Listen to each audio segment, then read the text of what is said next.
So the question was, is there anything I need to know? And I said, yes, this is my chance. Okay, the first thing is always tell the truth.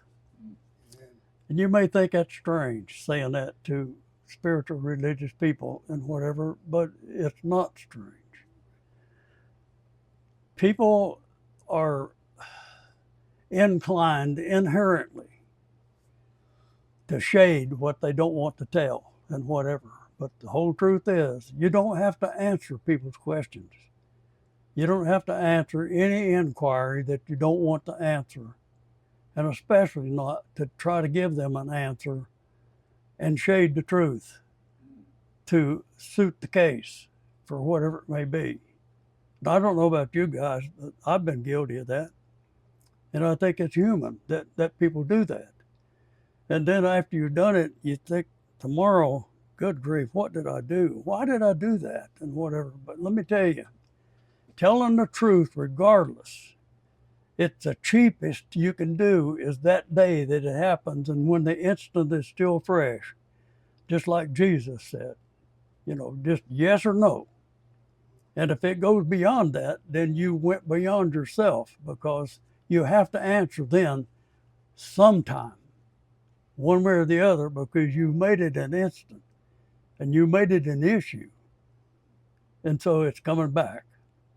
So the best thing is to always tell the truth, always, about everything. And don't try to shade it. Okay, the next thing is, Jesus said in Luke chapter 2, verse 19, patience.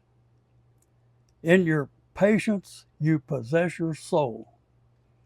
And so when you think about patience, Revelation 13:10 is another place where this is.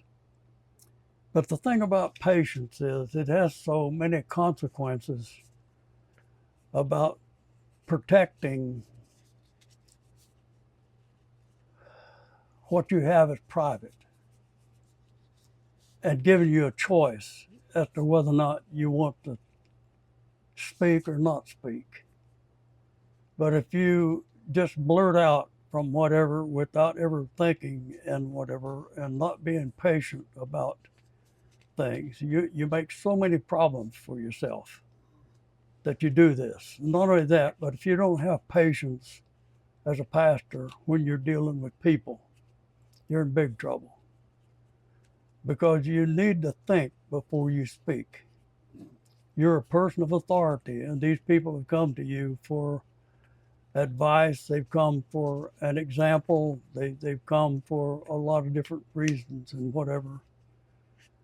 And if you're not patient with them, and you will get frustrated and aggravated and all kinds of other things that causes you to make big mistakes because you commit yourself.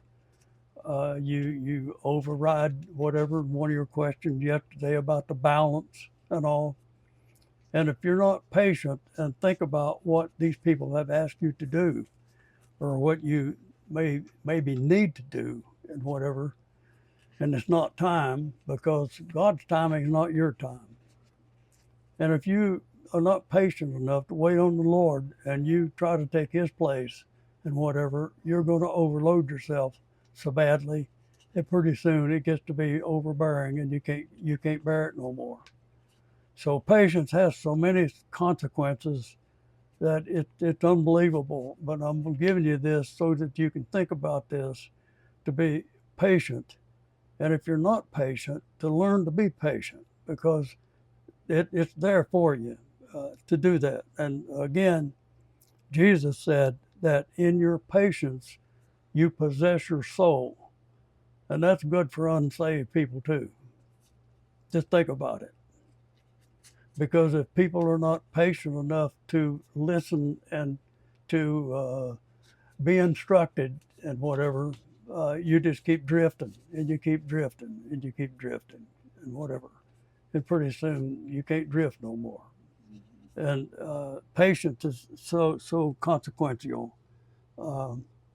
James chapter 1 verse 19 says, swift to hear, slow to speak, and slow to anger. That's about as good advice as you could ever get in whatever. Slow, fast to hear, always listen, and especially when you're counseling. And I got a thing here about that. I'll get that next. Okay, you live what you preach. That brings you more honor than anything, is to live what you preach. And when people in your community and the people that are under your charge, and they realize that you're for real, they'll copy you. Otherwise, they'll call you a hypocrite. So, that yes or no, another thing is to preach and to do it right and do whatever. People will obey you and they will respect you if you live what you preach. Makes sense? Amen. Makes good sense. There are many styles that you can choose from to preach. There's many books and all kinds of different things that you can read and all to do this, and methods that you can use for all. But my experience has been in preaching after some years, I realized that when I told stories, people would remember the stories, but they wouldn't remember the statistics, and they wouldn't remember the things that I said to them that was my opinion or whatever, but they would remember them stories.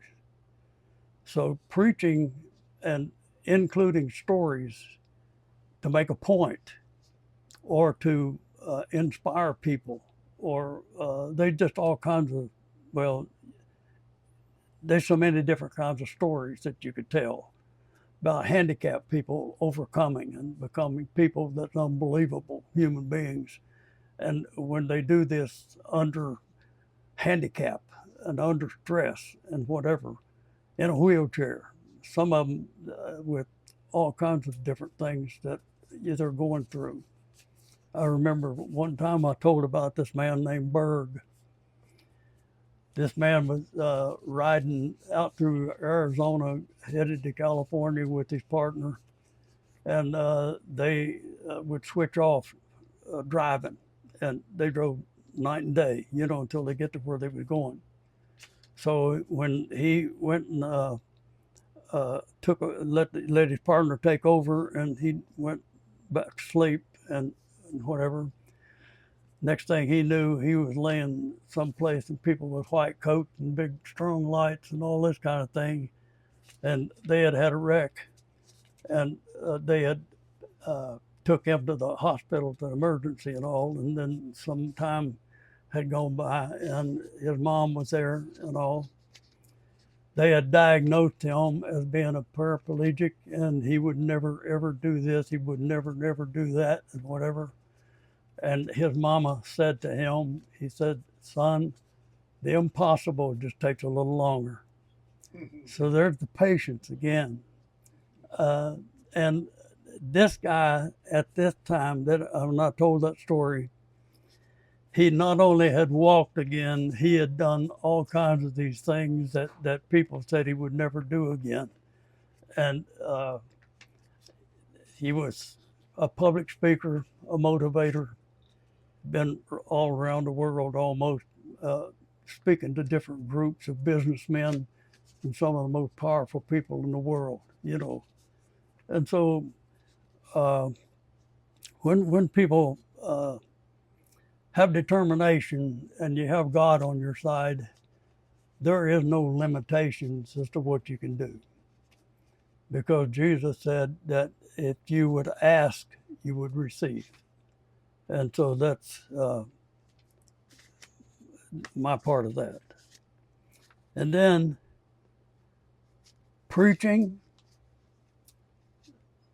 I'll use myself for an example. Say the most with the least words that you can say it. Say the most with the least words. And use the best words that you can do. use words that excite people and things that brings people to attention rather than just to use common words and whatever. It takes a while to learn these things, but you can do it in a while. You just need more study and more preparation. And always have a sermon in reserve.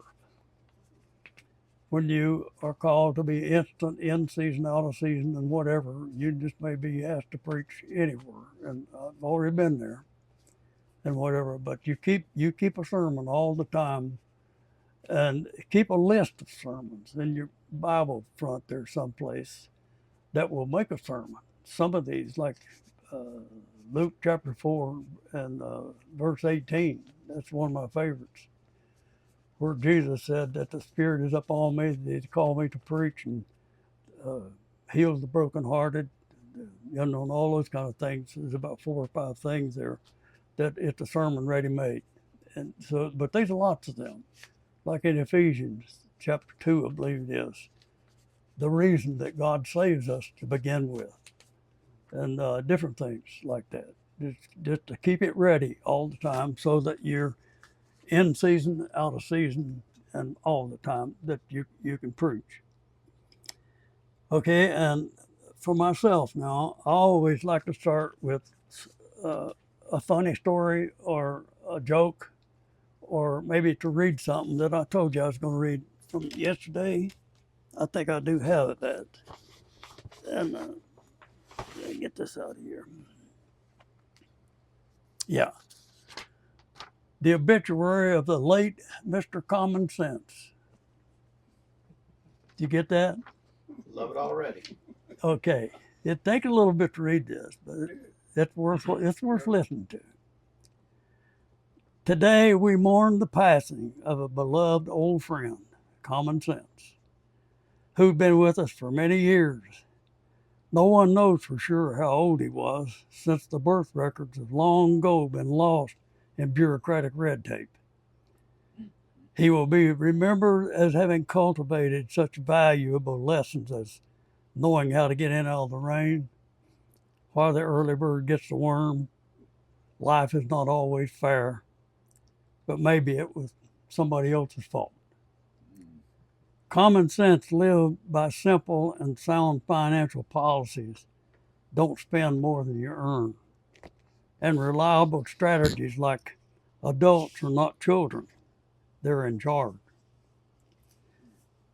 His health began to deteriorate rapidly when well-intended but overbearing regulations were set in place, and reports of a 6-year-old boy charged with sexual harassment for kissing his classmate, teens suspended from school because they used mouthwash after lunch, and the teacher was fired for reprimanding an unruly child, only worsened the condition. Common Sense lost ground when parents attacked teachers for not doing the job that they themselves had failed to do in disciplining their unruly children. It declined even further when schools were required to get parental consent to administer sun lotion or an aspirin at the student, but couldn't inform the parents when the student became pregnant and wanted an abortion. Common Sense lost the will to live as the churches became businesses. Criminals received better treatment than the victims. Common Sense took a beating when they couldn't defend themselves from a burglar in their own home, and the burglar could sue them for assault. Common Sense finally gave up the will to live after a woman failed to realize that a steaming cup of coffee was hot. She spilled a little in her lap and was promptly awarded a huge settlement. Common Sense was preceded in death by his parents' truth, trust, and his wife, discretion, his daughter, responsibility, and his son, reason. He is survived by his 4 stepbrothers. I know my rights. I want it now. Someone else is to blame, and I'm a victim. Not many attended his funeral because so few realized that he was gone. If you still remember him, pass this on. If not, join the majority and do nothing. Well, thank you. So that's, and also, I'm gonna tell you, I gave my copy to a woman to copy, and she kept it and gave me this back. And it's really, I'm going to have the secretary to recopy it. And I just found that the other day, so I thought I'm going to get that fixed. Well, she used common sense. She was keeping the original. Yeah, well, that's what it was. It was a better copy, and whatever. But anyhow, she gave it. She had the audacity to give me that back. Yeah.